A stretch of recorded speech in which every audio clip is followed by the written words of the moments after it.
అంతేగాని ఈ దుర్మార్గకు దుష్ప్రచారాలతోని దయచేసి బురద జల్లే ప్రయత్నం చేయొద్దు.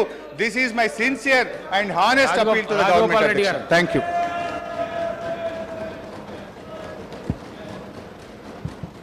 అధ్యక్ష అబ్బా అదే అధ్యక్ష అధ్యక్ష అధ్యక్ష కూర్చొని చెప్తాను. అధ్యక్ష మన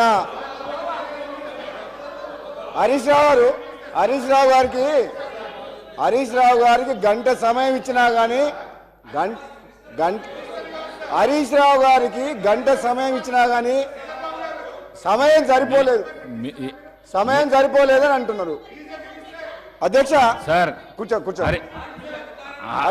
సార్ హరీష్ రావు గారు అధ్యక్ష హరీష్ రావు గారు హరీష్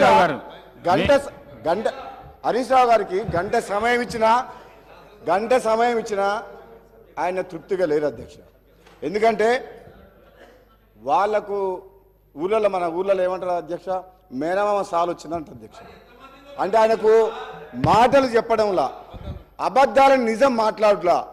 ఆ కేసీఆర్ గారి ట్రైనింగ్ మాత్రం కేసీఆర్ కుటుంబ సభ్యులకు మేనల్లునికి మాత్రం చాలా పోలికలు వచ్చినాయి అధ్యక్ష. ఇంత సమయం ఇచ్చిన తర్వాత కూడా మరి గవర్నమెంట్ని ఇట్లా మాట్లాడడం అంటే ఏది అధ్యక్ష ఇదంతా? అధ్యక్ష నేను ఎందుకు చెప్తున్నా అంటే మన వ్యక్తిగతంగా నా పేరు తీసుకుంటే అధ్యక్ష, వ్యక్తిగతంగా నన్ను ఏమన్నాడు, నేను ప్రసంగానికి అడ్డు తగులితే ఏమన్నాడు, నువ్వు ఎంత మొత్తుకున్నా నీకు మంత్రి పదవి రాదు అని అన్నాడు అధ్యక్ష. సభా సాక్షిగా మైక్లో ఏమన్నాడు, నేను అడ్డుకుంటుంటే నువ్వు లేచి నిలబడితే మంత్రి పదవి రాదు, కూర్చో అన్నాడు అధ్యక్ష అన్నాడు.